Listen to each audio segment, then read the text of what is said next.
The meeting will be starting shortly. While we wait, let's learn more about Exeter TV.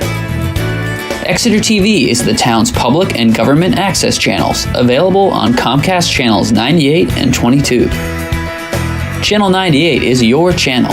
If you have an idea for a program, want to host your own talk show, or submit a film, we're here to get your content on television. On Channel 22, we bring you live and replay coverage of government meetings and other town updates. A third channel, Blue Hawk Media, is operated by SAU 16 and can be found on Channel 13, with all your school sports, events, and meetings.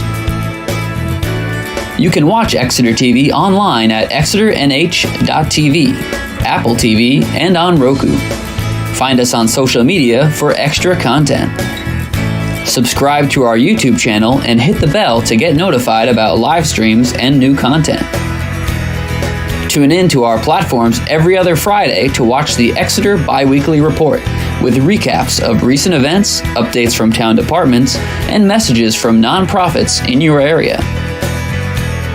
If you head to our website, exeternh.tv, we invite you to sign up to our newsletter to receive monthly updates about new content, upcoming meetings, and more. We'd like to thank you for taking the time to watch Exeter TV and hope that you tune in to our other content as well.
Thank you for tuning in to Exeter TV. The meeting will be starting shortly. While we wait, let's learn more about Exeter TV. Exeter TV is the town's public and government access channels, available on Comcast channels 98 and 22. Channel 98 is your channel. If you have an idea for a program, want to host your own talk show, or submit a film, we're here to get your content on television. On Channel 22, we bring you live and replay coverage of government meetings and other town updates. A third channel, Blue Hawk Media, is operated by SAU 16 and can be found on Channel 13, with all your school sports, events, and meetings. You can watch Exeter TV online at exeternh.tv, Apple TV, and on Roku. Find us on social media for extra content. Subscribe to our YouTube channel and hit the bell to get notified about live streams and new content. Tune in to our platforms every other Friday to watch the Exeter Biweekly Report with recaps of recent events, updates from town departments, and messages from nonprofits in your area. If you head to our website, exeternh.tv, we invite you to sign up to our newsletter to receive monthly updates about new content, upcoming meetings, and more. We'd like to thank you for taking the time to watch Exeter TV and hope that you tune in to our other content as well.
To session.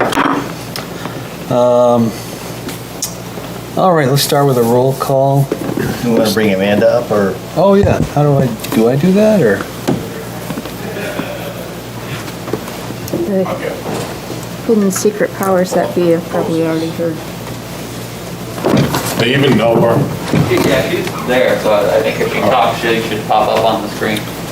Oh, okay, she's here. Hello. Oh, yeah, we can. Hey, Amanda. There you go. Hi, Amanda. All right, we are officially started. Let's take a roll call. Start at this end of the table. Mark Layton. Chris Weeks here. Julie Gilman, Select Board Rep. Rob Corson here. And Amanda Kelly coming in remotely. Julie. Just a second, I'll write this down. All right, meeting minutes. We still have some outstanding ones. I think I owe for last week's, or the last meeting we I had on. have two that I've completed, and I'm just going to send those out to everybody to review. Wow, that's awesome. Thank you, Rob. Yeah, so I owe one from February and one from the last meeting in May 5th. And Mark, it looks like you have one from last November, so. I can take them for today. Okay, great, thank you.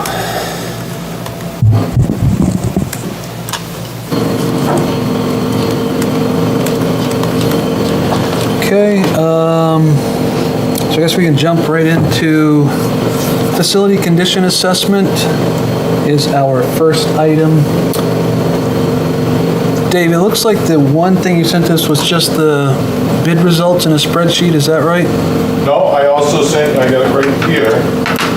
I sent you all 5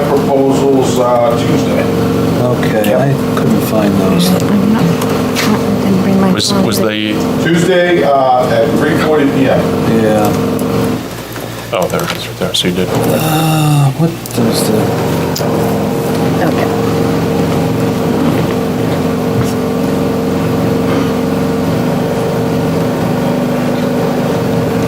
So Dave, on the bid tab that you sent, there were 6 firms, but I think I only saw 5 proposals.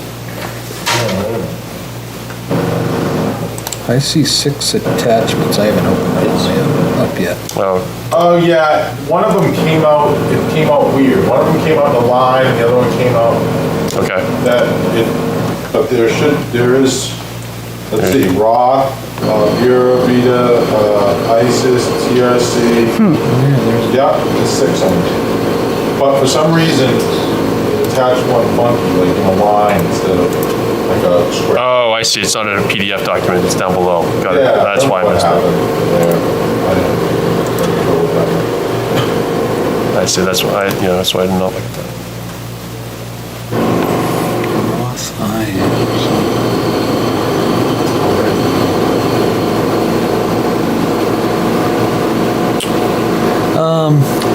So, has everyone, I have not had a chance to review these. Has everyone else had a chance?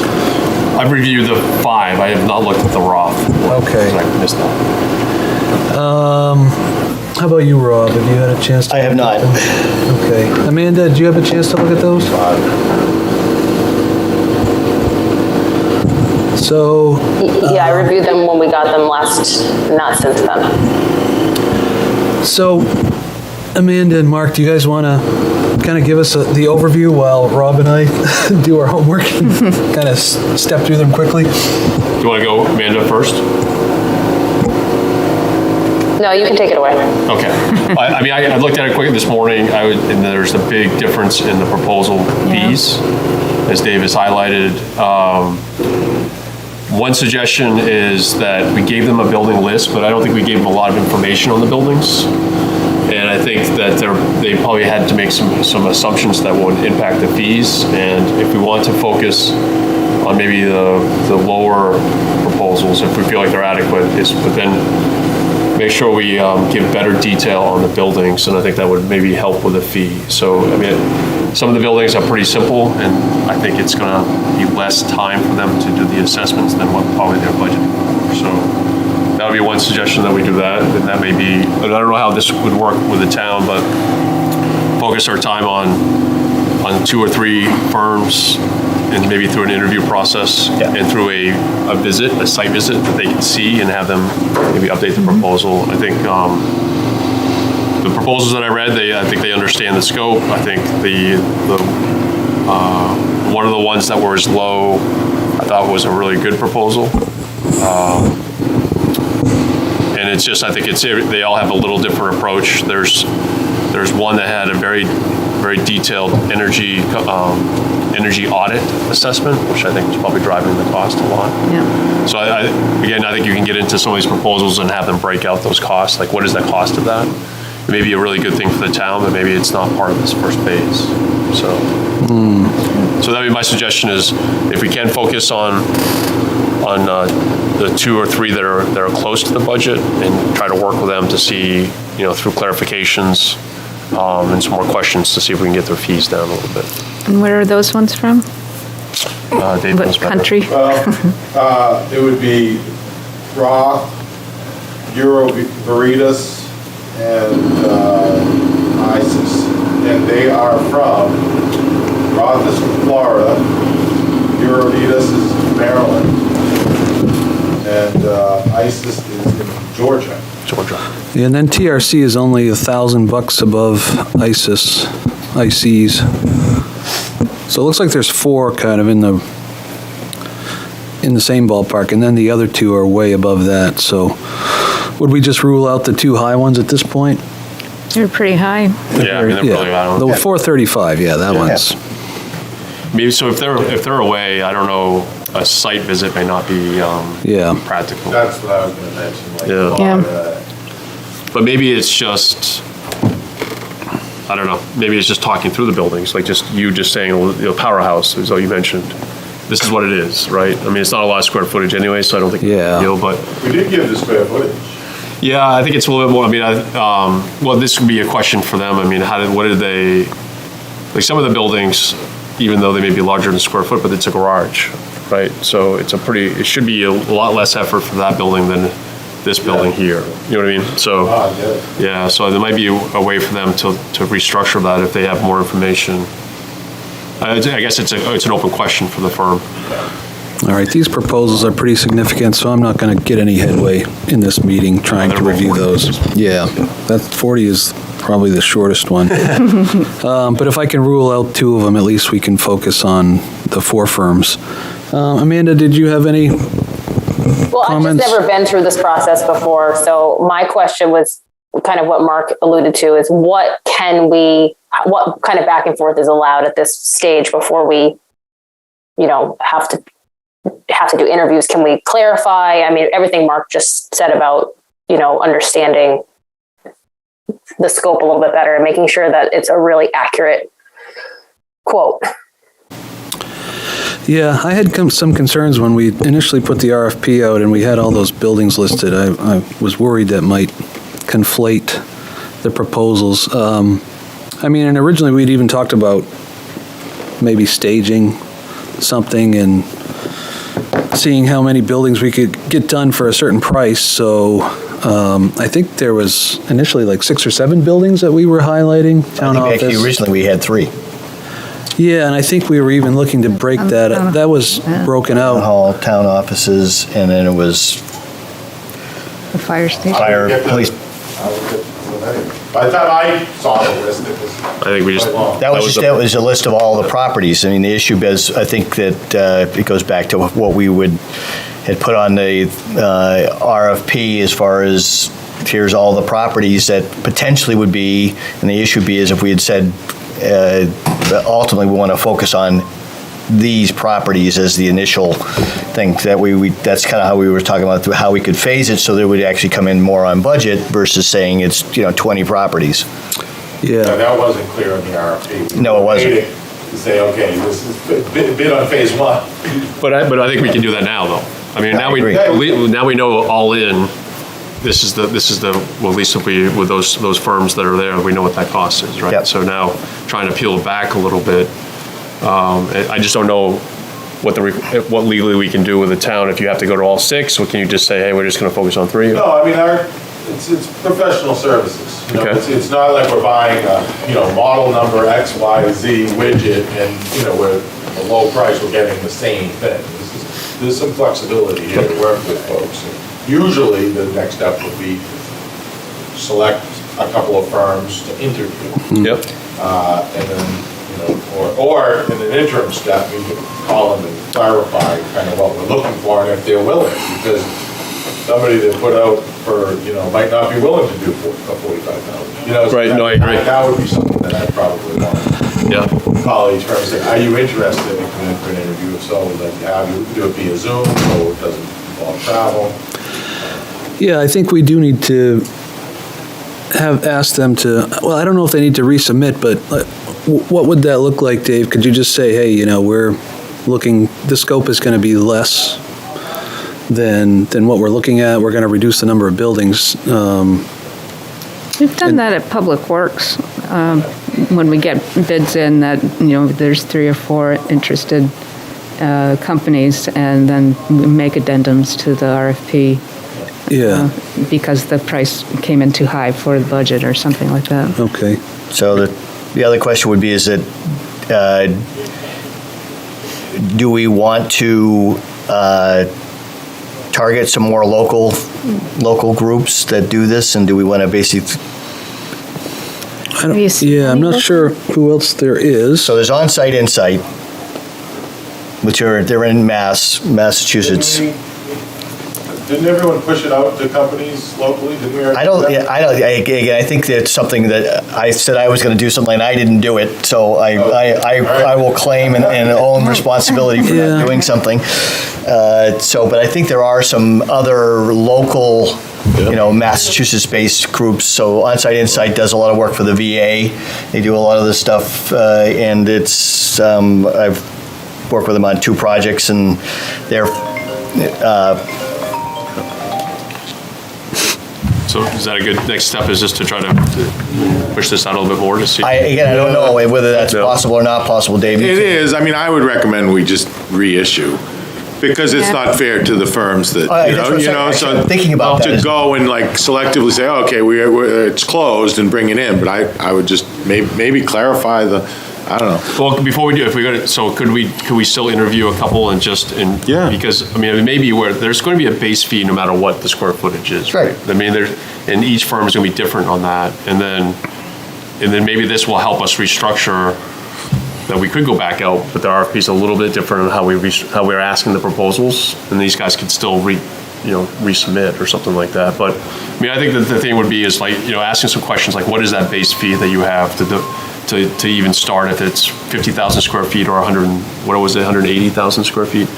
The other part would be is if we could better clarify the complexity of the building. So if, like we were just talking about, right, this building's more complex than the DPW garage. And so there has to be some fee difference, I would think, between those. So I would like to ask these questions of those firms and say, what if we provided this, would that make a difference? And maybe they may say, no, it's a flat fee, or they may say, yeah, it would help. So I wonder if we could do that. Interviews first, and then based on that, maybe send, if we feel like we need to. So how many interviews, like the 4 lowest, or I mean, the 2 or 3 lowest? 2 lowest? I haven't looked at the Roth one, and they are the lowest. So I don't They're the know. lowest, and they have a pretty detailed proposal, which I just very quickly skimmed. Out of the 6, did you feel like that all 6 were capable, I guess? I mean, would there be any? Qualified? Yeah, I found them all Qualified. to be qualified. Okay. But again, this is outside my expertise. I don't live in that world, so I would rely on you folks to, I think maybe what I'm hearing is maybe, I don't know if you'd select based, you could, I guess you could select based on your record, because you seem to be the only one that really dove into all the proposals. Yeah, I did. Like, again, I did not see Roth, so I don't know what the quality of the proposal, but I know Bureau, Veritas, BBTA. I thought that was a good proposal. I thought it was very detailed. I thought they had some really good options as far as what they provide. So maybe it's just focusing on those 2, but they're not, I mean, they're out of Florida, you said? Well, no, Roth was out of Florida. We got Bureau, BV is, Bureau Veritas is out of Maryland. Maryland. Okay. Yeah, TRC New York, Criterium's Freeport, Maine. The 2 highest were actually the closest, Andover and Freeport, Maine. They're actually closest to us. ISIS is in Georgia, and Roth is in ISIS. Florida. They probably did a drive-by, the closest ones. That's something like that. We've used, the Academy has used ISIS Corporation. We had them doing this. We hired a different firm this last time, so we're familiar with them. They are a very good company. So I can speak for that. So if we want to change the scope from what the RFP had, then we would reissue it to the 6 that we already got responses from, plus the closer ones that we didn't get to on when Dave asked the question, I guess. Yeah. So if we do interviews, so we interviewed 2, and out of that, we feel like we should reissue an RFP, we can do that then, right? Yeah. Yeah. Just issue it to to the 6, and plus we could try to push out to more. I believe the RFP does say that they can either accept or deny pretty much all the proposals. Oh, yeah. As far as the language, so. We have a lot of flexibility. Yep. And in this case, I mean, even the lowest proposal is more than double what we have. Yeah. So we have some flexibility. Now, remind me, was the public safety complex included in this? Yeah. Because now we have that study for them? Well, that was the intent, is that the information that we currently have, they would actually review that information and they would put that into the documentation, so that ultimately the intent was that something that is a more paper becomes part of a database. Yeah. So when you go searching for it, you don't have to go across every single Department. every single report and Yeah. it's all summarized in a single form.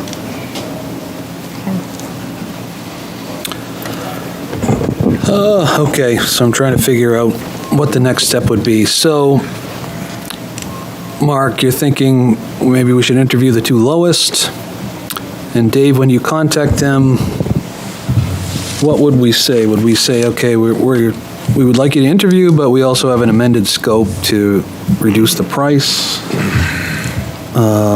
Obviously, they need to know that we're still way over budget before we can interview them. You know, we don't want to bring them in and then. Do we want to take a stab at what that amended scope, so that when we sent it back out to them, they at least have an idea about what that amended scope is, so they can decide whether they want to participate or not participate?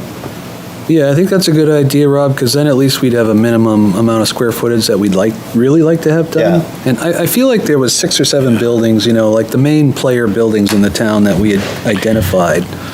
You know, town offices, town hall across the street, police and fire, which was one building, we had DPW, a rec building potentially. Now we have 2 rec buildings. And beyond that, I forget exactly. But to me, those are kind of like the big ones. A lot of those smaller ones, like the powder house or the battery house at the transfer station, I'm not too concerned with. So yeah, I'd like to strip out a lot of that stuff. I mean, if we could. I guess we could craft some questions to them and let them know that we're over budget. We're trying to get down to budgets, and I'm sure they would have some options. But if you look at, when you get a chance to look at the proposals, I mean, like the one from BV or BVTA, they're very detailed on what they're looking at on each of the elements.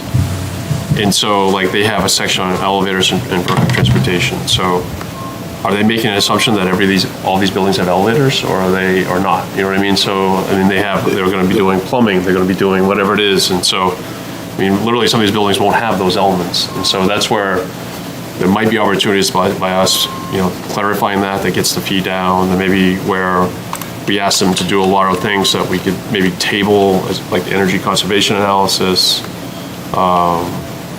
We even have a thing about an exhaust collection system analysis. You know, there's a lot of stuff in these proposals that, I mean, so it'd be interesting as we go into this and ask them some of these questions about how to get that price, before we give them too much, I guess, is what I'm trying to get. Yeah. All right. I mean, be upfront with them and say our budget's 45 and you're way over, and we're open to their ideas to get this number down.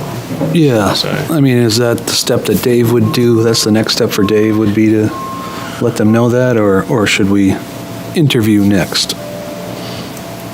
I always think it could be all, but one thing, you give them a heads up, as Dave is, when he's scheduling the interview, say, we're over budget, we're interested in pursuing this, we'd like to talk through the proposal, ask questions about how to get the fees down, and feel free to provide some ideas on your own.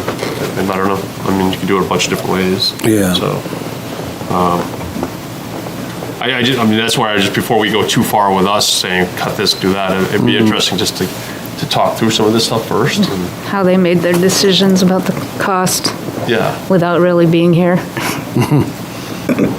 But I agree, I mean, I think it is probably going to be reducing the number of buildings. But maybe it's taking out some of their assessment scope. But if they come to us and say, hey, no matter how much square feet of buildings you have, our base fee is $70,000. Right. I mean, it's kind of like, okay, well, that hurts, Yeah. so that they're not going to be able to go very far. So some of that stuff has to be flushed out first. All right, so I guess, any other thoughts, comments? I think if you're gonna go to a revised scope, you might, if that's the route you take, then I would send it to all 6 of them and let them respond. I would. Yeah, because we really want to know Because- how all 6 of them Yeah, I mean, calculated. their hourly rates aren't that different, and they obviously assumed a wide degree of effort. And Because travel. the difference between the low and the high was over $330,000. which on the size of the project is pretty, it's pretty significant. Yeah. So I think I'm not saying we should, but if you do want to do a revised scope, then why not send it out to all of them and say, okay, now, Sure. yeah. So if that's what you choose. If you choose to interview, we can go just the interview route and Yeah, choose a couple to interview. I think Dave's right. If we agree that the scope that we described in the RFP was too broad or too extensive, and we really, because we know the town, know which buildings we need to concentrate on, so that brings down the scope, that we should skip the interview part and just do a new RFP or addendum to the RFP, send it out to those 6 firms, but also we can add the ones that are closer that we may find. So could be more than 6. Right. And get, I guess, to me, I was thinking that to generate that revised RFP, that the interviews would help us with that. See what I mean? So that we would be able to learn something from the interviews that could help us draft that revised RFP, and then definitely send it out to the same 6 plus more. I mean, those others don't have to send back a revised proposal, right? They could just say, it's not worth our time. Right. But that was my only, I guess that's my only comment, is that would the interviews with 1 or 2 help us with that revised RFP? Probably would, but I'm not sure, I've never done that, like bring a couple firms in that you're interested in, and then you use them to revise the scope, and then you send it to other firms yeah, that and you haven't usually when you interviewed. bring them in for an interview, it's to ask those questions, but not to change your RFP. Okay. Yeah, that gets a little, private sector, we can. Yeah. Well, no, I think you just, you guys need to tell me what you can do, but to me, it's just that you being upfront with them, saying we're over budget, we're trying to figure this out. You guys we can let them know they're low. I mean, they probably, if they're watching this, they can tell that, and whatever, whatever you guys need to do legally, I wouldn't feel bad about that.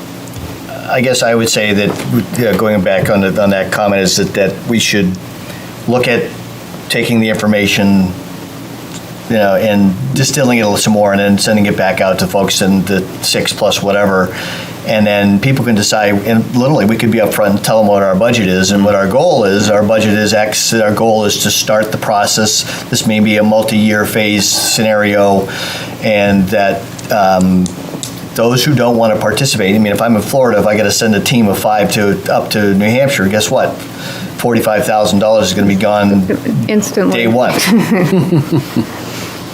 So I think you'd quickly get down to a smaller group of people, and then we could go through the interview. That would be my thought, because I think that when I'm looking through some of these things, I think we could definitely put qualifiers, and we have a note here about accessibility. Well, we have an accessibility that's complete, and what we'd be clarifying is that we want to take the information that's there, and that may not be part of phase 1. That may be a phase 2 or phase 3 thing, is to migrate data from one group to another group. Yeah, I'm fine either way. I was just trying to get more information from the interviews to help with that process, so that we're not. These guys wrote the proposals. They know what they could give us some information, and they don't have to share it if they don't want to. But, Right. Well, and we've identified criteria that we, definitely don't need or have made not a priority. So changing that part of the scope, and just on our side, right. would make enough of a change, I think. Sure. All right, so I guess it sounds like, should we vote on a measure to amend the RFP? Not to repost it, but, well, I guess it would be to repost it. Repost, yeah. Okay, and also to send to these 6 firms as well. We have time, we have plenty of time. Time is on our side, I think, on this. I mean, I know. We issued it fairly quickly after the vote. I mean, All right. Yeah, I mean, it is what it is. Yeah, we need to do Plenty of time to get something. it back out. So you're looking for make a motion to, that we should amend our RFP and clarify the scope of the RFP, and be clear to the bidders what our budget and intention is for the breaking up of the breaking up of the scope of work over time, and then re-release that out as a public request. Yes, for the most part. The thing about breaking it up, I mean, we were allotted one sum to do this, and we don't have funding after this year to do anything else. No, I'm just saying that ultimately, just from a goal standpoint, we're stating the goal, which is, the goal would be is to add all properties over time. Okay, yeah. But This that one might just be this building for the first phase, you know. I wonder. Hopefully, it's a bit more than that, but I know you want to scope, the scope of. Yeah, I'm wondering if we developed like a bid form or something like that. Yep. That way that we get the proposals back, it's apples to apples, and we could structure, and this would be an amended RFP, but we would say, we want your proposal, your fee structure to be this way. So we could say, what's the cost of developing the database? What's the cost of priority one buildings, whatever we feel like those are. I mean, that's kind of what we talked before about prioritizing buildings, but so we can have them break that out.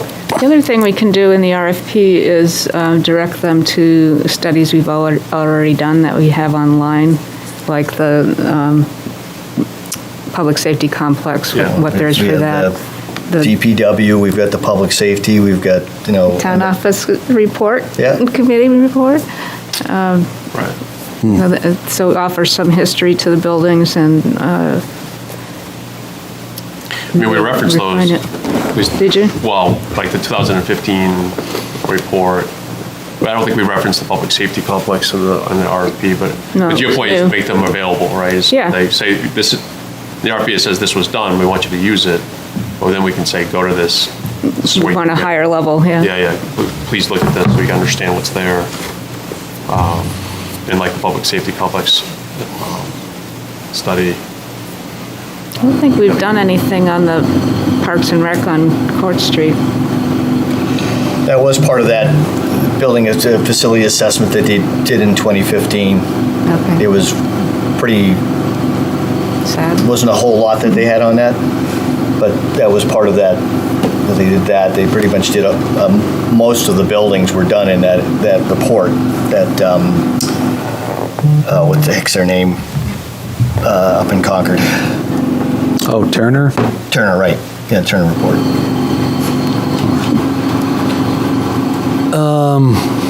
Okay, so Rob, if you would like to make a motion like that, we can have a vote on it. Yeah, and I would also, per Mark's comment, I think that actually having a bid form that kind of breaks it out so we can then kind of have an understanding of where the balance of the primary part of the fee is, then we can begin to kind of gives us information so we can sort through the selection process. Maybe a second. Well, let's put that all in one continuous statement. It doesn't need to be that thick, but Can you restate that, Rob? So I make the proposal that we would, again, look at the RFP. We would go through it and we would qualify some of the information and to sort it so that it actually is reducing the scope and is clearer about the scope. And that we add into that RFP the request for basically a fee sheet, that scoping sheet that allows us to be able to compare each of those sections across all of the bidders. We take that information and we resubmit that out to the 6 plus any others that come to light. Yeah, no, that sounds good. Do we have a second? Second. All in favor, say aye. Aye. You have to do a roll call because Amanda's. We have to do a roll call vote? Because of the remote. Oh, the remote. Okay, thank you, Julie. Sorry. So, Mark, how do you vote? Yes. Rob? Aye. Amanda? Aye. And I say aye as well, so the motion passes. So we will amend the RFP. Any instructions for Dave? I guess contacted 6 firms saying we will be revising it to reduce scope and reissuing it. Yep. I don't know if it's possible to get as Mark mentioned, in terms of what's their baseline price to do a project? I don't know if you can. I think that would be, you'd ask for that in the amended RFP. Okay. Because I mean, I could get it out of these, but if we're reissuing, I mean, why don't we just ask for it at that point? All right.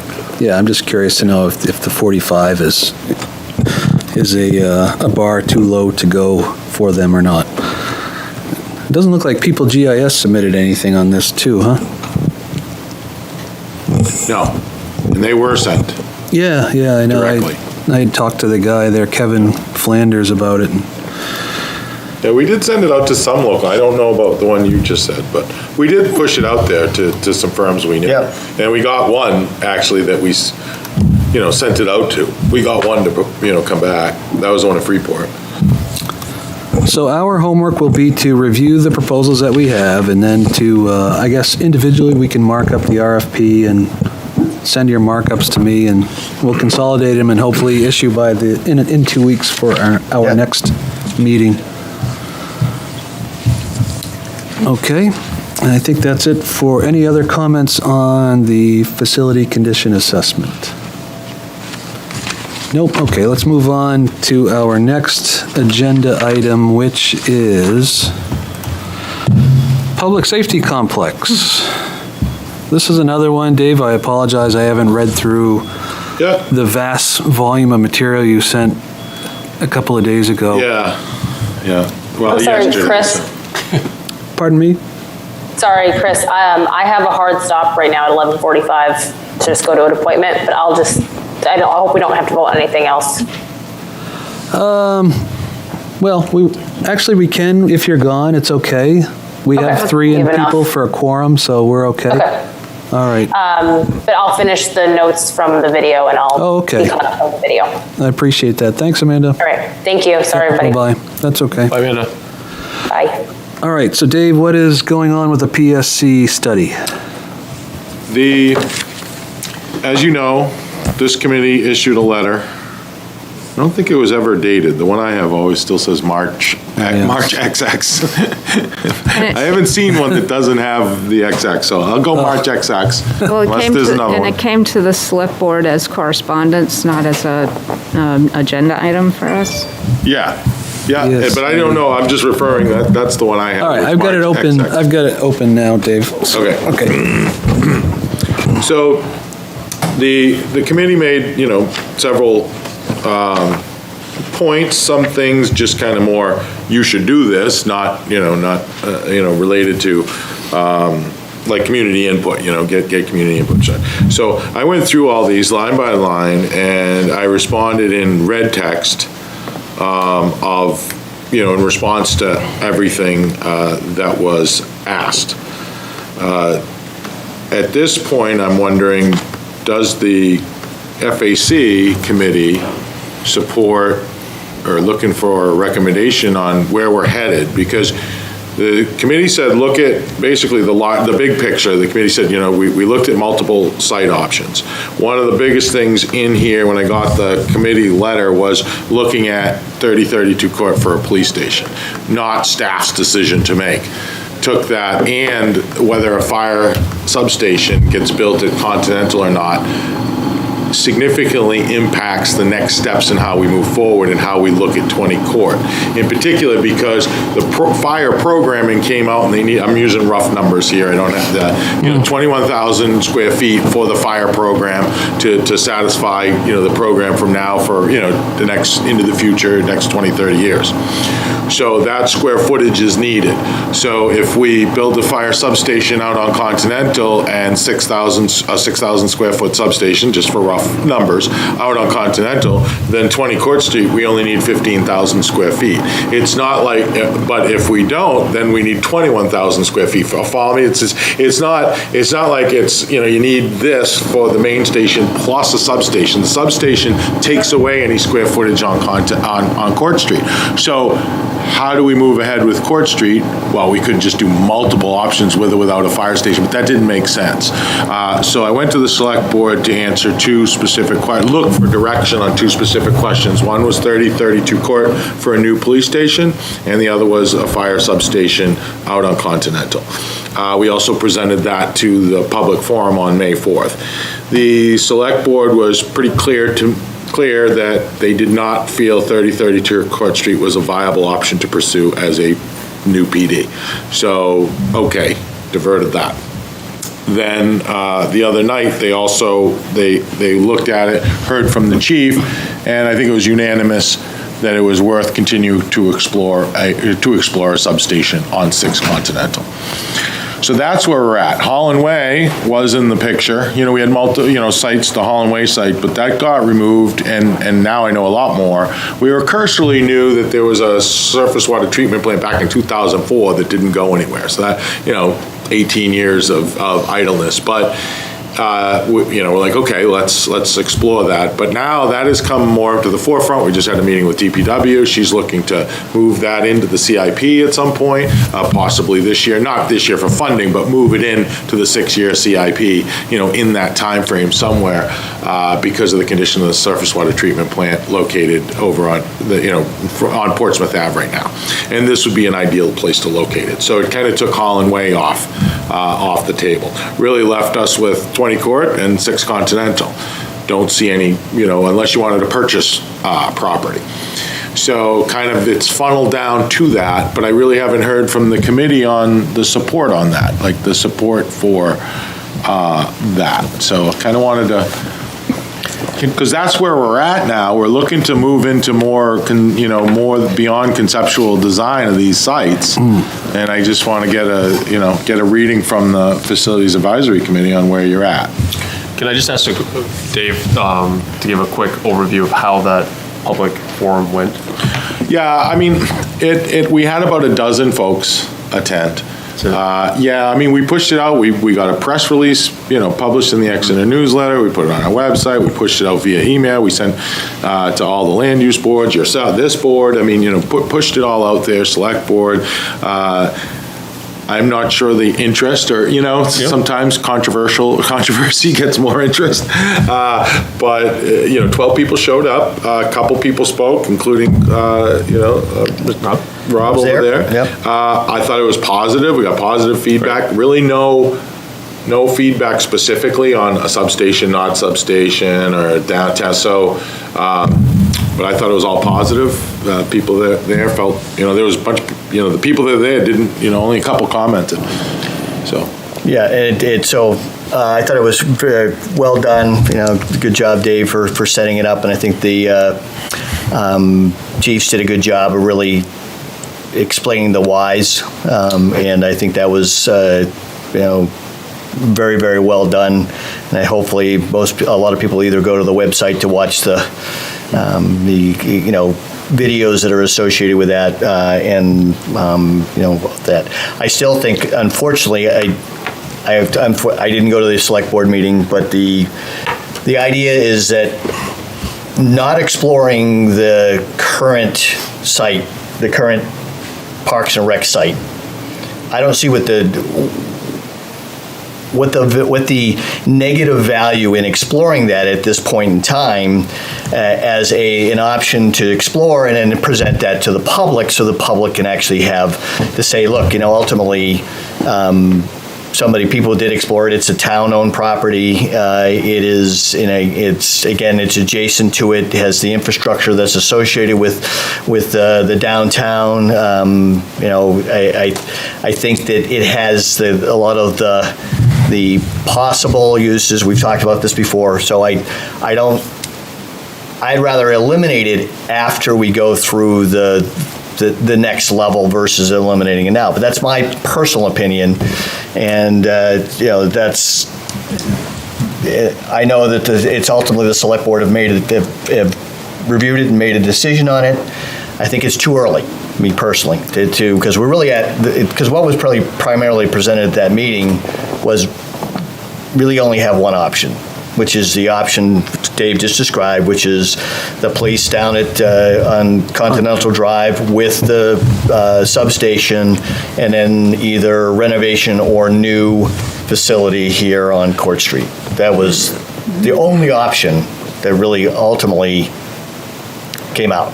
Well, I'll tell you from the select board's position, one of the things that we looked at was the square footage, and I don't know if it was presented as what was on the drawings was the total square footage of the building as opposed to like if it was 2 floors at this size or. I believe it was 2 floors. Yeah. It was designed as 2 floors. And Because it then- had to be, because it was like 16,000 Yeah. square feet. It's on the, what was submitted was a single-story, 15,000 square foot floor plate.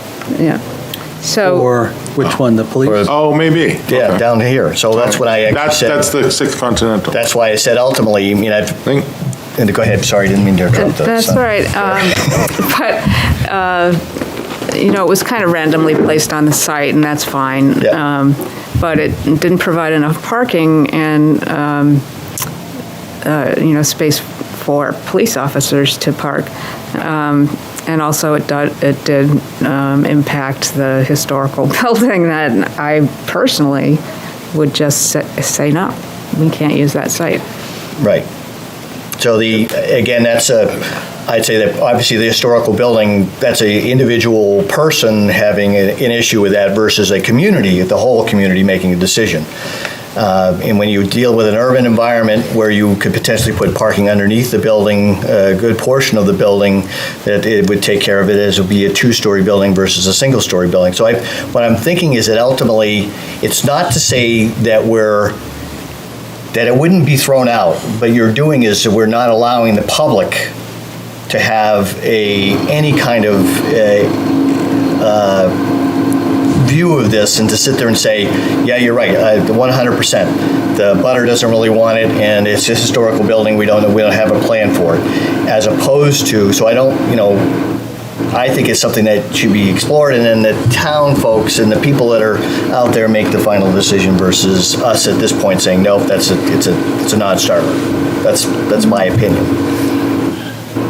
I think the whole community will make the decision ultimately at the voting booth, not the whole committee. The registered voters that show up, usually a couple thousand, will make that decision based on what we move forward. But there's two big points that may have played into this. I don't know, not speaking for the selectmen, but the existing buildings was one that you had mentioned, but also the fire substation.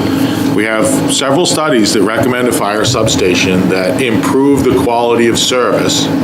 It is not adding anything, it is just moving square footage, around, unlike it was before. Because a lot of people, before, when they brought the fire substation in, it was a 35,000 square foot substation that, It was a Taj Twice the Mahal. size of the main station.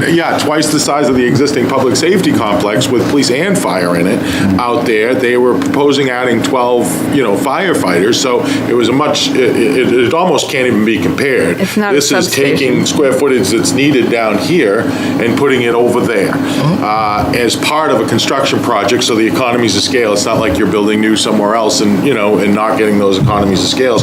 But if you put it down at 3032 Court Street, you're kind of saying, then fire substation becomes a standalone project So out there, or not at all. Going back to what we I'm sorry, but going back to what we requested is that is definitely an option, right? That is 100% one of the options. What I'm saying is that ultimately, the second option, which they did show, which was the full program on the existing site, tear down, renovate, new building on that site. These are again exploratory options to sit there and say, now you actually have 2 options to propose to the community, which is only versus 1 option. That option would be is that you take the existing site and you develop that for fire, and you take the new police site on Court Street as well. That's just it's just a separate option. They proved that it did fit with the tearing down the existing building and putting a new building on that site. Well, I Yeah, thought- we did bring that to the public. It's not like we didn't, and I didn't get any feedback from anyone on that. I don't know what more we really can do it. And the select board, didn't want to pursue it, so.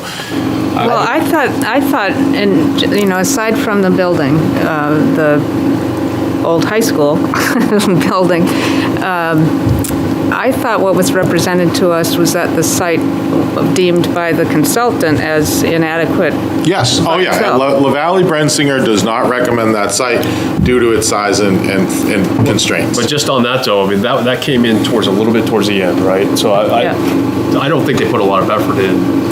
No, they look at that site, because they took the footprint that they already designed, put it on there, like you said, it was a single story. I mean, I think if there was a better direction to them saying, really evaluate this site, then I think that they would have come up with some better ideas. Oh, absolutely. Right. Don't disagree with that at all. And that's why I was like, okay, I am not, as staff, I'm not going to make that decision and say LBA fully, develop a conceptual design on this site. Sure. Because I wanted to go to the select board. So I went to the select board because they're the ultimate decision maker on what happens with that property. Right. And they didn't want to pursue that. Well, I just want to answer Julie's comment, but as far as what you saw got presented, I mean, I don't think that there was a lot of time that we're able to develop that option to. You know what I mean? So I guess it's one of those things. You made a decision, which is fair enough. But I mean, with more time and more effort, there could have been a better solution. Comparison, So. And then just my other thing is, I've been in a lot of projects before, and the issue is that site selection begins to determine the building configuration. So in an ideal world, they would rather have a single-story building. This is not an ideal world, and so the reality is that if it was a two-story building, again, it's going to cost less money. It's going to have a reduced amount of building envelope. So there's a lot of other things that go into the idea of two-story versus single-story. And to make that decision, again, this early in the thing, it says, yes, if we had an ideal world, this is the way we'd do it. But, when you sit there and say, we have a site, that's a given. We own it, we can do these things on it. And the issue for me is that it's worth exploring it to let people know we looked at it. I go back to this whole idea of community policing. I see this idea is that, having something downtown as a presence versus being out buried in the back of Continental Drive is a social determinant of what's going to happen as far as other conceptually what's happening in the world. So I don't disagree with that because when the presentation was the whole police department moves out to Continental Drive, that did trouble me because a presence downtown, even as little as people see, is a typical urban aspect. Yep. But the choices that were recommended as the highest acceptable ones, and we have that vacant lot out there, and so the question became police or fire out on Continental Drive, and either one needs to have a presence downtown. So I'm still troubled by moving the police all the way out to Continental Drive, but I don't have a solution to. And that's why I'm an advocate for saying that we should at least have them go to the next level and develop it so that people can see, and if somebody brings that up in the community, this is my personal thing, but I'm saying that for me, I'd like to sit there and have the community be able to see these things and to make their own decision about, this isn't what's going to end up going to vote. This is going to end up going to kind of hey, you got option A and you got option B. How do people feel about option A, option B? And then they can just sit there and say, you know what? I don't care. I want it on Continental Drive. I don't care. It's to me less. It's this, that, and the other thing. And they've said it, and we're not going to get any pushback in a year when we actually want to do something with an actual building complex. Well, would that just involve more public meetings? Or that's some kind of advertising? Dave, what is the options? And along that lines, Julie, what's LBA looking for, or what are you looking to provide them for the next step? So we've kind of have site and concepts. Yeah, they're kind of going ahead with further design and general conceptual layouts of 6 Continental for a new PD and a substation. And they're looking at the couple of options at 20 Court Street, either make minimal renovation, keep the existing building, make renovations. Renovate the existing building to see if it can fit the program. Don't know if it can, but that's what they're gonna try to do. Or they could, or there's talk about maybe putting one bay, keeping the existing building, reconfigure it, adding one apparatus bay where the hose tower is at 20 Court Street. So basically your option one hybrid that you talk about in your letter. And then also, what's also kept on the, we don't know, we're having to do that first, because they've already kind of done the option of keeping the PD, demoing 10,000 square feet of it and putting on a new addition that would include all new apparatus bays and so forth. So those are the kind of two options at Continental. So they're taking those, they're doing a little bit of light floor planning, Yep. building massing, and is that going to result in another round of an estimate? Like, are they going to take these, once they're a little further developed, and do another round of estimating, or what? Yeah, I mean, whenever we want them to. I mean, in today's market, it's almost like you could estimate every day. But I would suggest on one of the options that you're looking at 24th Street, right? You're looking at three options there. The decision has to be made at that point, right? So estimating should be done on those options. Oh, absolutely. Yeah, On those options, yes. Yeah, so I mean, you Yes. have, I mean, this is still in the exploratory about, where, how far to go, what the scope is, right? So a decision soon will have to be made what to do with the existing building at 20 Court Street. Yes and no. I mean, they gotta go. we're looking at this as a two-phase project. Yeah. I think you get the PD out of there, because Russ, the town manager's been pretty clear that, based on the preliminary conceptual numbers, that they're probably not going to go for a warrant article for both. And it doesn't really necessarily make sense, because for far as phasing, you got to Right. you got to build a building, a new PD, while everyone's status quo here, and then move the police out. Yeah. But Before you would renovate anything in there. Yeah, I know, but if we're talking, it's maybe this decision's already been made too, but the idea of a substation versus not a substation, that's going to impact what you do at 24. Absolutely. That's why I went to the select board and they were the other night, and they have indicated that they would like to move ahead with, no votes have been taken, hasn't been put on any warrant, but they they feel that we should move ahead with looking at a substation at 6 Continental, and it was unanimous. So when you're studying 20 Court Street, that it's based on the smaller program of the fire department. Correct. So that decision has been made. Okay.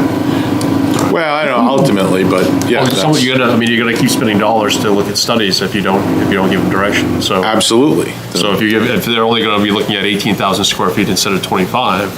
I mean, it's a different project. The renovations may work instead of replacing 18,000. Correct. Well, to Rob's point, we're talking about putting a substation of the fire out off Epping Road, which actually helps the response time for, that side of town and things like that. But what if we do the opposite here and have it be the fire department with the police substation?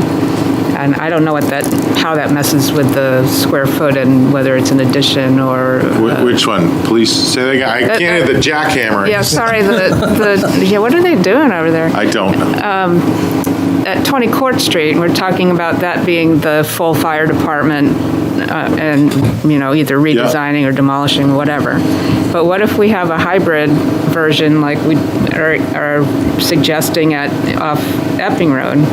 That's the police department with a substation of the fire department, and have, the main police department out there, but have sort of a substation of them on Court Street with the full fire department on Court Street. So kind of like meter A substation facilities. of the PD? Well, a couple of officers that, Yeah. I've never heard of anything about breaking up the police department. No, I know, I'm just bringing it up now, so. I don't know. I don't know. I mean, obviously, there's a million options that you can pursue. I don't think they ever looked at splitting the police department, except for putting still a presence like an office, if you will, to have downtown presence for the PD in the main fire department at 20 Court.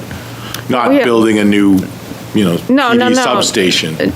No, I'm just thinking as part of the building, whether you're going to demolish the building and reprogram it with the fire department, or whether you're just going to keep what's there. but the fire department would take up more room, and then we'd have the, a presence of the police, not like half the department or something, just. That's what it was planned. That's what the chief said. They would keep a presence down here, and that's in the plan for 20 Court Street. That got mentioned by several people. I thought you went over to I thought I heard substation of the PD at 3032 Well, Court. substation's the wrong word. I mean, really, the department out there, but we need people here too.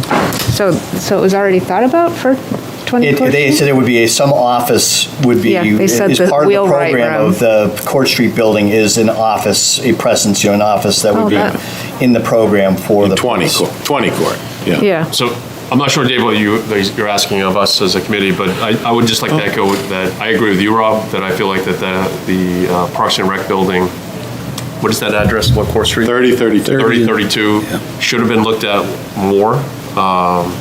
I think it's still a viable option that the community should have seen.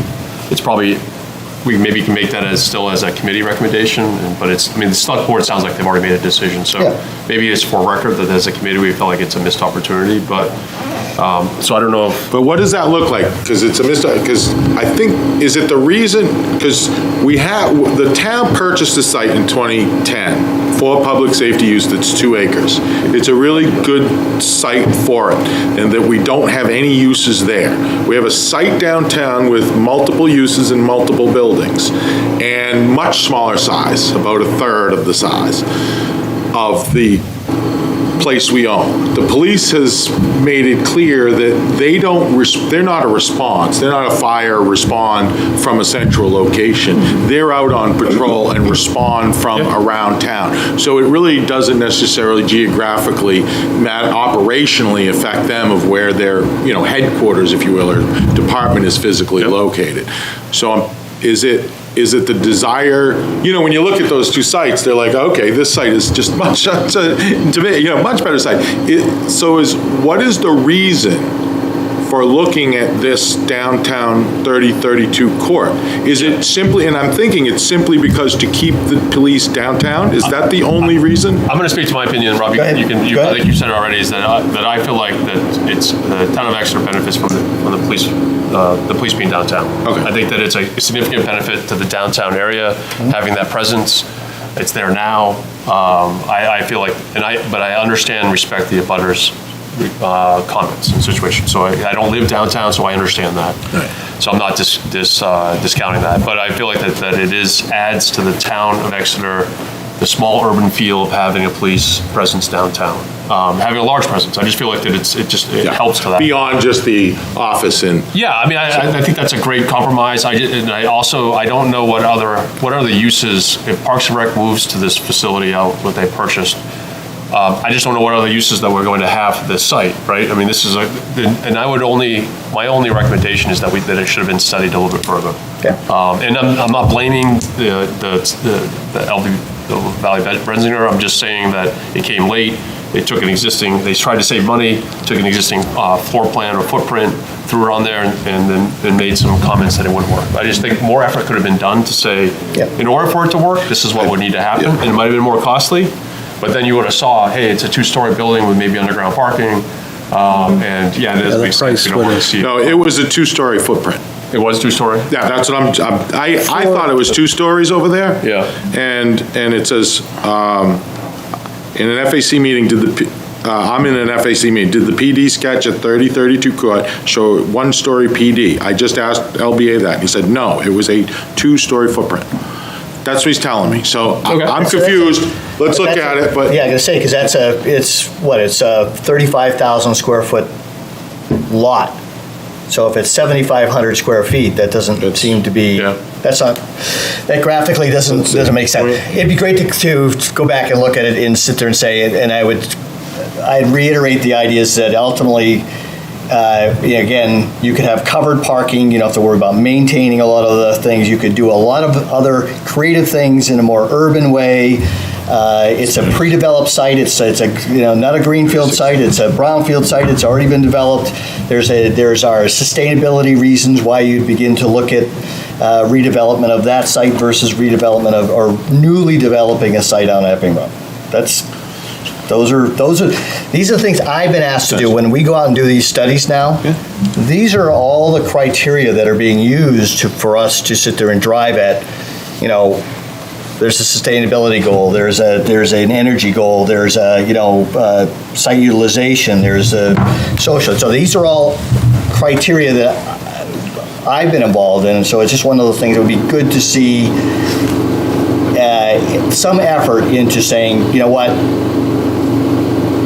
this is what could happen here in a two-story environment in which you could have parking underneath the building. So if that's the case, one question for the FEC, do you support a standalone substation on 6 Continental? Because that needs to be answered with that. That I don't think you can pull those apart.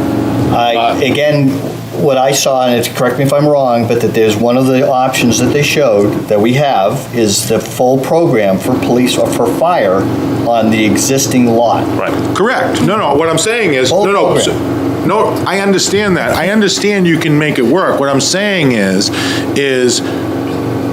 if you take the PD from 6 Continental, the PD has a fire substation over there, right? And the select board unanimously said to move ahead with that. So I'm asking the committee, do you support, if you want that, when you explore that, do you also explore a standalone fire substation at 6 Continental? No.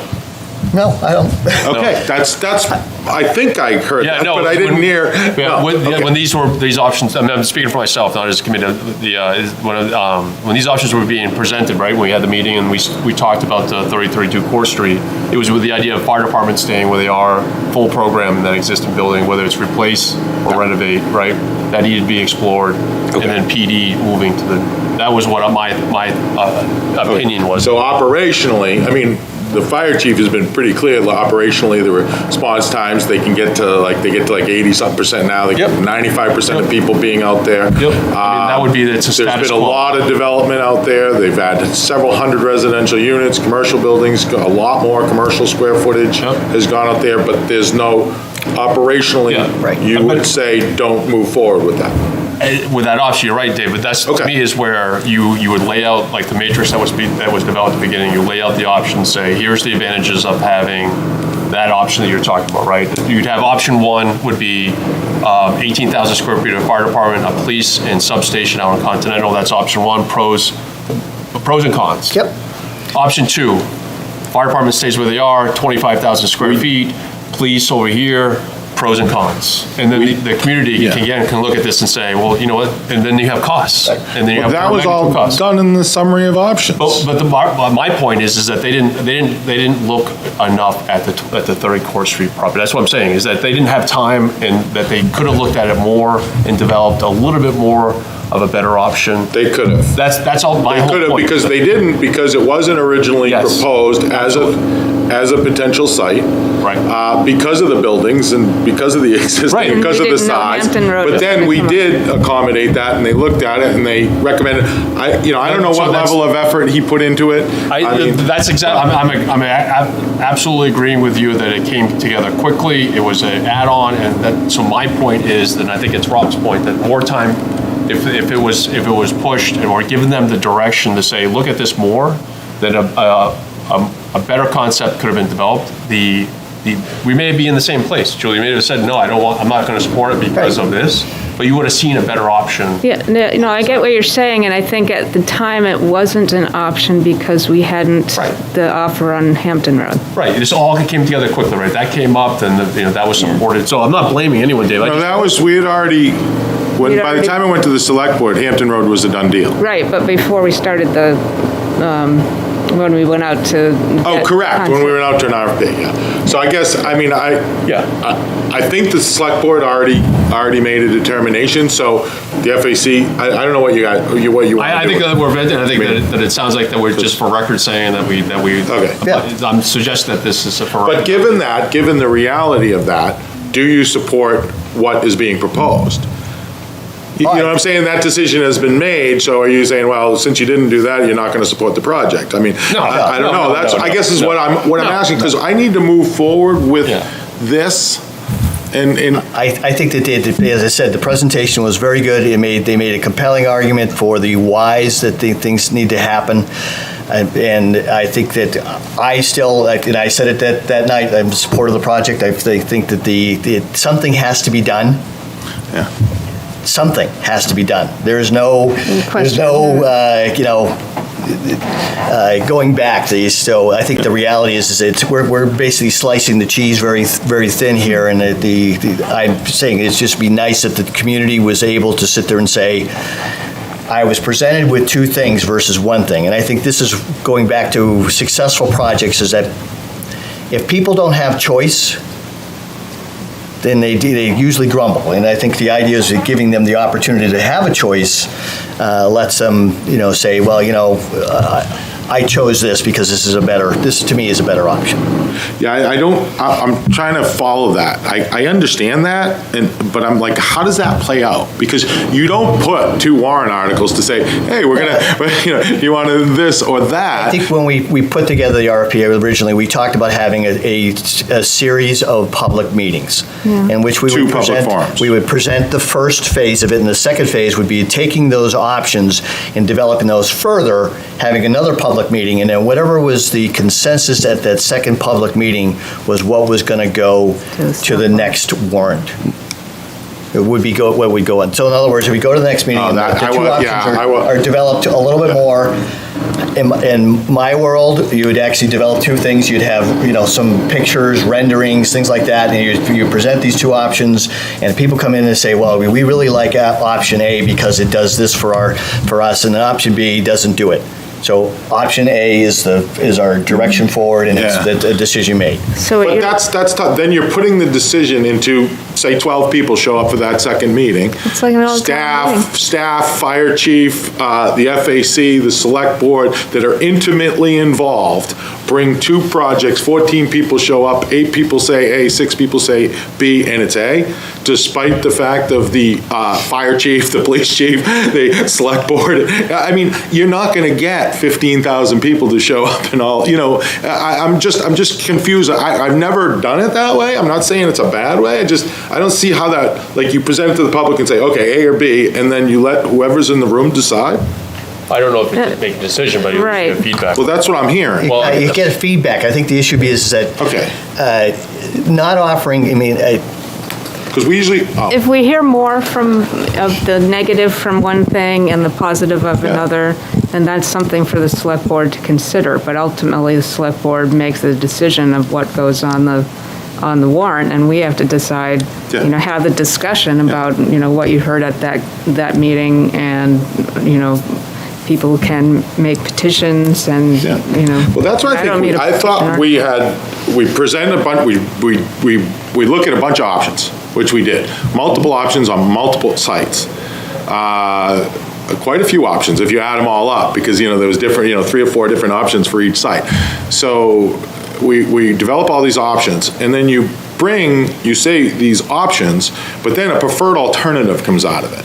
And then you present that preferred alternative. That's what I thought we were going, not 2 preferred alternatives, or 3, or 4, right? But I think what Rob's saying is a good one, especially because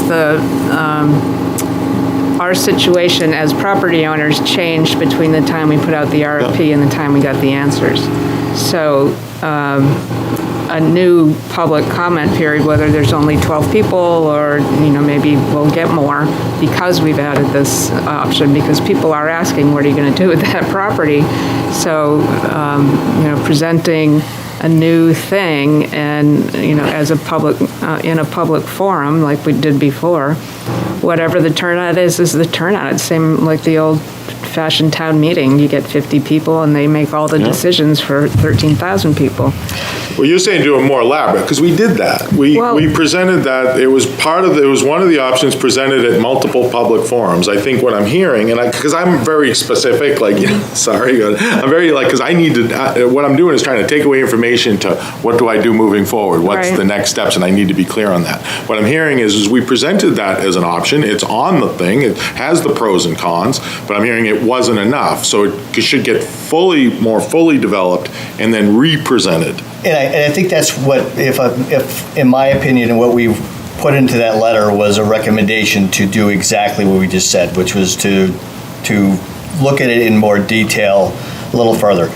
obviously, if you've got a direction, Dave, I think the other thing would be is to sit there and say, I've already said that I fundamentally believe in the what's been proposed, which is the police out at the Continental Drive with the substation, and then the redevelopment of this. I would be an advocate for new building versus renovation of the existing building for any thousand of reasons. Building envelope, let's see, efficiencies. What, you mean 20 Court? Are we talking? Yeah. Did you 20 say Court? renovation or replace? Renovation. I would rather replace than renovate. Oh, okay, thank you. That's what I thought. Yes, That's what I was think hoping that you would say. in this contemporary world, the reality is that you would not build a building That in the tight. same manner today as you did Right. back in 1979. Right. So that is and after taking a lot of buildings apart that were built in that time period, The 20-year material period. yeah. So, but, Yeah, so I think now it's really up to, those, I've made the opinion or a point about, I think it would be great if we did have an option 2. But it doesn't sound like we're going that direction, so I don't know whether you guys support or don't support the proposal that's at hand, so Dave can move forward. I just need clarity. So the options that they're moving forward with now, Dave, is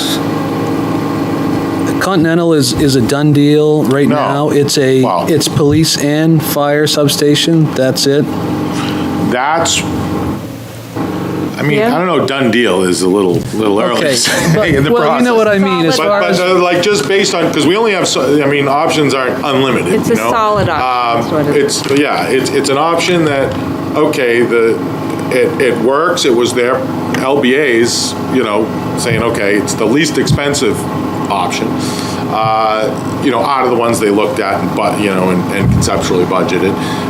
It made sense from a phasing standpoint. So yes, that we're moving ahead, like more examination on 6 Continental and a fire substation, because I went to the select board and they want to explore a fire Right. substation there. So that's how we're moving forward on 6 Continental. 20 Court Street were multiple options, renovation, and then we'll have that discussion that you just mentioned about, that discussion is yet to happen yet. We're looking at renovating, what can you do with renovation? Or the original option 1 is tearing down. Option 1A, 1B, 1 is tear down the whole thing and build new for the main fire. Or option B is keep the police section, tear down 10,000, build 10,000 new. So all those 3 options at 20 Okay. Court Street are still out there.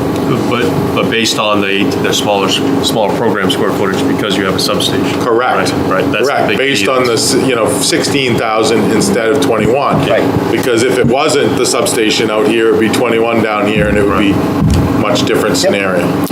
All right, so as far as, I think we saw this in 3 steps. The first step was to take everything, present it, which you did.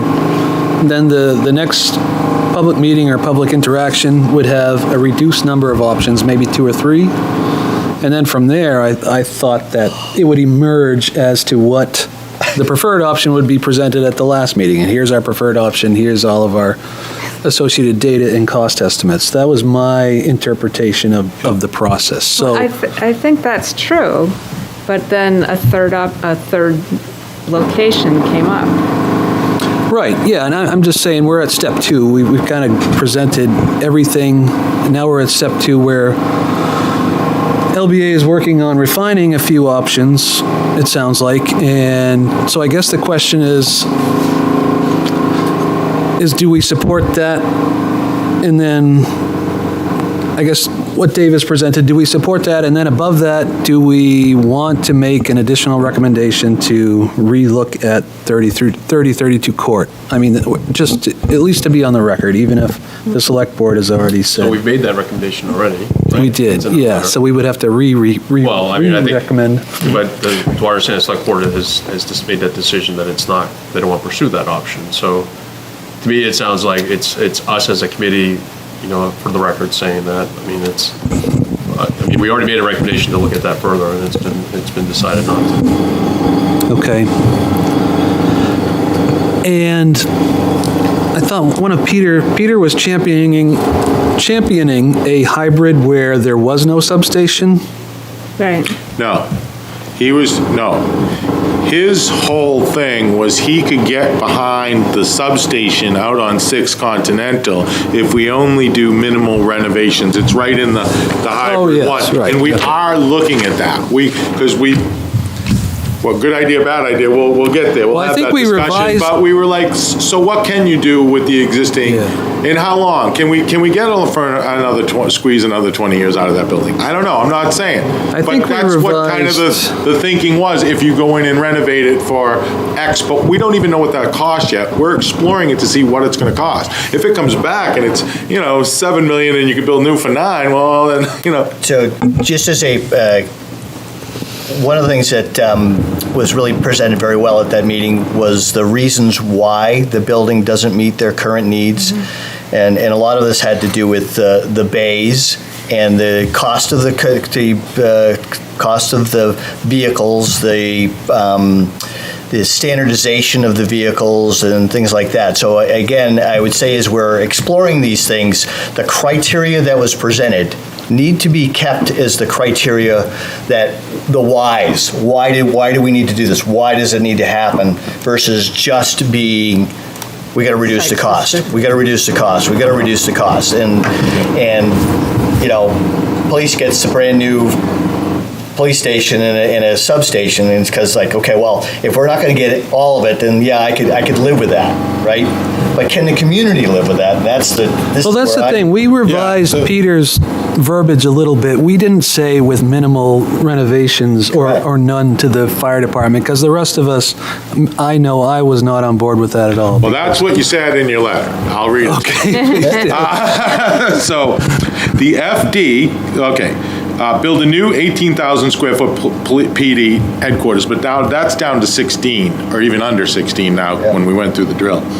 And include a new 6,000 square foot 2-bay fire substation for a total of 24,000.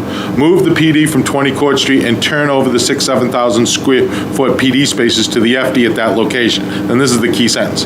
The fire department then would adapt that additional space with only minimal or modest changes, perhaps funded through annual maintenance budget or a warrant article. Is that what we officially issued, or was that Peter's initial Well, see, draft? that's why I asked. I think that's a draft, That's draft. and what we have subsequently formally issued is not that.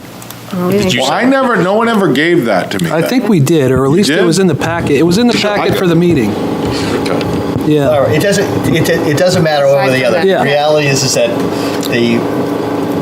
the options that he's talking about really ultimately are what's been presented to the select board, what the select board has talked about, and are we behind Those two. the options as described by Dave? Yeah, okay, yeah, so Because I don't regardless, want to get ahead and, I just want to know where we're at. I mean, whatever it is, but I just wanted to get a sense from the board. well, as far as we're working through the process, and I mean, there's other factors involved, select board making decisions. It sounds like one thing, Dave, as far as community involvement, what, are we just accepting that the status quo, or? That's the official letter. What do you mean? Sent. It's March 29th is the date, by the way, but I can send it off to you. That's the Can wording. you email it to me right now? Yeah. Yeah. Okay, go ahead, keep going. Yeah, the other thing, as far as,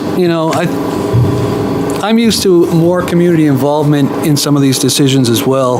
The town just seems to accept the status quo that, we're going to get 10 people at a meeting and that's all we can do. Do you know of any other efforts to kind of drive a little more community involvement, and is there anything more that you're looking to do online to kind of engage this stuff a little more?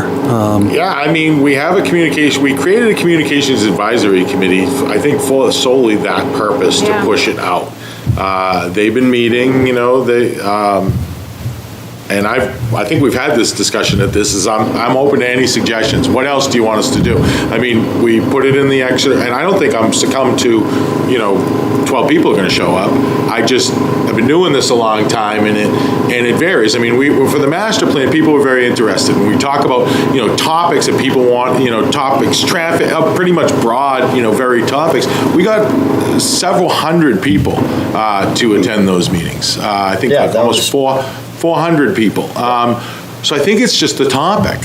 I mean, is there a timing issue at all, or is it just I've sent time? it out to all land use boards, all committees and commissions, and there was like 2 people that represented officials at that public hearing, at that May 4th forum. So I'm not sure if we can't get the people that even are, Is it a timing that issue are on these too, or? committees to go to. I mean, I've tried everything from Saturday mornings to, providing, light refreshments and so forth. I'm not sure. I mean, the in-person stuff, maybe that's limited, but, I mean, is the town pursuing any kind of online or Well, that's a good question. strategies? I mean, Having a EXP. I mean, people are doing this stuff. It's not just throw up our hands and Part of this also could be not a town-sponsored thing, but more of a community-sponsored thing, is that could you have a Friends of the Public Safety Committee group, and they could go out to, Riverwoods, and they could go out to different areas and actually start to really, generate some energy about this, so that people did feel more engaged in with the processes. I think obviously the master plan stuff was very, very well attended. I don't want to have another meeting like the Parks and Rec one. I'd like to avoid that, which is what after the fact is everybody coming in completely and absolutely being a hate session. That's a little what I'm worried about, not because this isn't being well thought out, but it's just because we're funneling through, making a lot of decisions. And then when this goes to a vote, I think it's still going to be, it's still pretty opaque to people how we got to where we got. So that's my thought. Well, to your point there, aside from having another public session that may be well under-attended, doing something on TV, but will take some time. Some of the folks there can do it pretty fast. But how do we explain those things, I guess, do we use the same graphics? You're talking about 30 Court Street being underexplored. And maybe that's the question to ask. We looked at these 2 solid ideas. Do you have, then after the vote, the space became available, so we didn't, we hadn't looked at it in detail. Right, like the West X, when they did West X, again, there was good turnout for that one. There was people's comments about the thought of the redevelopment of Lincoln Street, and you had people who were against it, some people who were for it, and people were engaged. There was a process in which they went through to kind of have people participate in the thought process, writing down their comments. Those comments were recorded. So there's again, the part of that is how do you get them there versus if it's a town-run thing, the question is you probably don't get as much. Yeah, because that involved or whatever. Right. Listens or. This was actually one of the things we put on the thing, I thought, was that, doesn't LBA have someone who's more of the community support? Yeah, that's what they said. On their proposal? So part of this would be is that kind of like what they did for the, Plan New Hampshire, and also for the group that did this is probably the same group that did the master plan, right?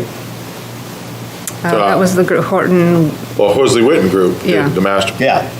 So one of those things where it's something. The consultant does the advertising. Exactly. The consultant does it, and it's done by somebody, but it's not part of the town, but part of something else that they could kind of generate that community. And then who else would be groups that need to be involved in that? You would sit there and say, you need to contact these people to come to it. Who's interested in public safety? Who's interested in police and fire? Who's interested in these things? And it's not really up to Dave to go out to be the cheerleader or everybody else. I don't think it's your responsibility. I think it's really the community members to go out there and figure out, how do we do we do that? So I Generate some- guess in response, Dave, to me, I see the process is playing out the way we intended, with the exception that we're not getting public input to the point where, I feel like we've made decisions that will play well at the ballot box, I guess. I'm just not sure. I mean, maybe we get to the end and when Mark and Rob talk about the police presence downtown, that just kind of reinforces to me, we still don't know if that's what people would prefer or not. And we could get through this whole process and get to the vote, and suddenly, 65% of the town says, we don't want the police station way outside of town, or even 55 or 50, I don't know. So I don't know how we would ever find that out. Yeah. Well, Survey. I know, this is what we're talking about. I'll tell you Yeah, right now. maybe. I I'll mean- tell you right now, and this is for the public who I'm welcoming to do this, but I've heard zero opinions about this project. I know, I've asked too, so is the town manager. Well, we told people, email me, it just, I don't hear anything. Other projects I do, and we do exactly the same thing, kind of pushing it out. Right.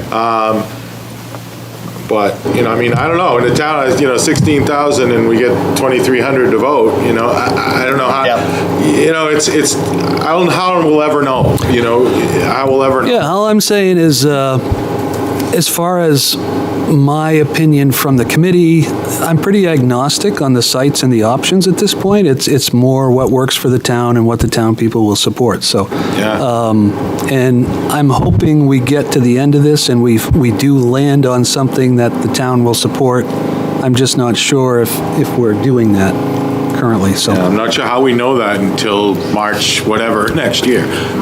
So I think the example is when we did 1,000 years ago, when we did the town hall, we actually put together a survey. We sent it out to the entire community. And we actually got a lot of responses back on the facilities that were the most used, and it was a pretty good survey. And the responses, I was actually stunned. And we got 600 out Yeah, we of get a lot. 10,000, For comparatively speaking, so I think it's one of those things, and in this day and age, it's a little more difficult because people are less likely to answer these things. But that goes back to the community being able to sit there and say, all right, well, do we need to do something else to generate some interest in this project? And so this is something actually would be a good one to really talk with Amanda about too. Is that what groups do we engage with, or do we form a small outside of the town group to be able to bring it to different community groups? I haven't heard anything from sustainability, not anything from energy, we've got all these other committees that ultimately should be weighing in on this. This is going to be a fairly major thing to happen in this community over the next 40 years. Yeah, so. all right, Obviously going to them, having someone to dedicate their time and target and go out into the community and go to these meetings, obviously is going to get more input, but I don't know, I question the bandwidth of who's going to do that. All for it, but who's going to do it, I guess. we're running a little over, so I don't know if there's anything we want to formally recommend, or just, I don't know what that would be at this point. I think Dave's asked. I don't need any formal recommendation. I mean, I just kind of wanted a sense, and I think I got that. I think there's support of something that needs to be done. Maybe there's an issue, at least with some that I'm hearing for 3032 Court Street, that it should be developed further. But you're supportive of something being done, and the process in LBA and what I've told you LBA is going to work on, I guess you're okay with. Yeah, I mean, that's playing out. That's what I'm hearing? Yep. For the most Yeah, part. I mean, I support the way you're looking at for the option. I think there was a missed opportunity for 3032 Got to it. study further, Yep. which is already in our letter recommending to the select board to look at it in more detail, which they chose not to. That's all I needed. I didn't want to no, we're not going to support this, X, Y, or Z. I haven't heard any of, recommendation from the committee, and we're at a point where I want to know if you feel we're on the right track or not. and I just, like I said before, the only thing I would do is that when it comes to developing the criteria for how you evaluate renovation versus addition, I would use the same whys that the fire chief, used during the presentation. They are very compelling, and they're why we need to do something with the facility. And so if LBA is working on these, those need to be written down. They should be the criteria they're using to develop it or to address specifically the whys that were brought up. Because otherwise, to me, it's one of those things where if you let it be a gap, people will make up their own. Say that further. Can you just expand on that further? It's like, what are the whys in your mind? So one of the things that when the chief was talking about the existing facility, he talked about the size of the bays. Correct. He talked about the size of the trucks. He talked about the access to them. He talked about the servicing. He talked about all these things that had to do with why the bays themselves do not meet the current need, the current needs.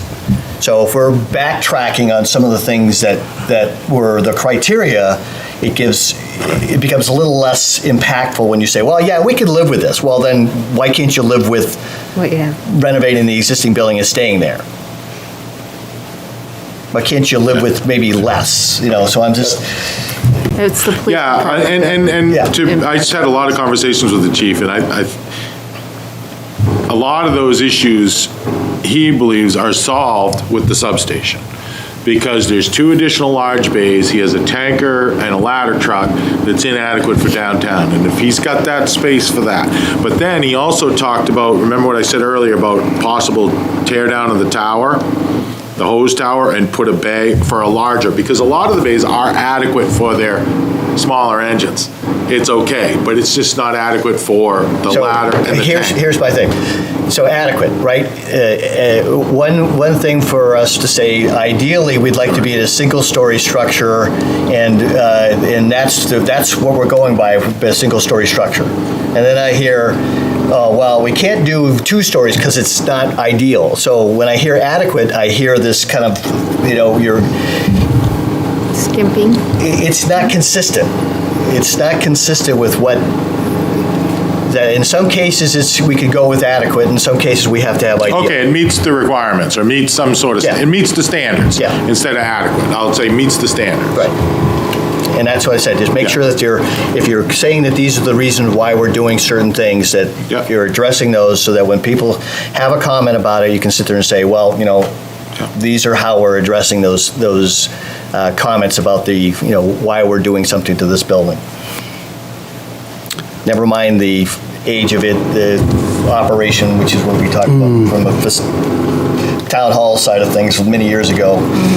All right, I've got to get going, so. Yep. Great, thank you. Is it okay if I Thank end the you. meeting? Or? No, thank you. I think we're done. Do we have a motion to adjourn? So moved. Yep. All in favor? Aye. Aye, all right.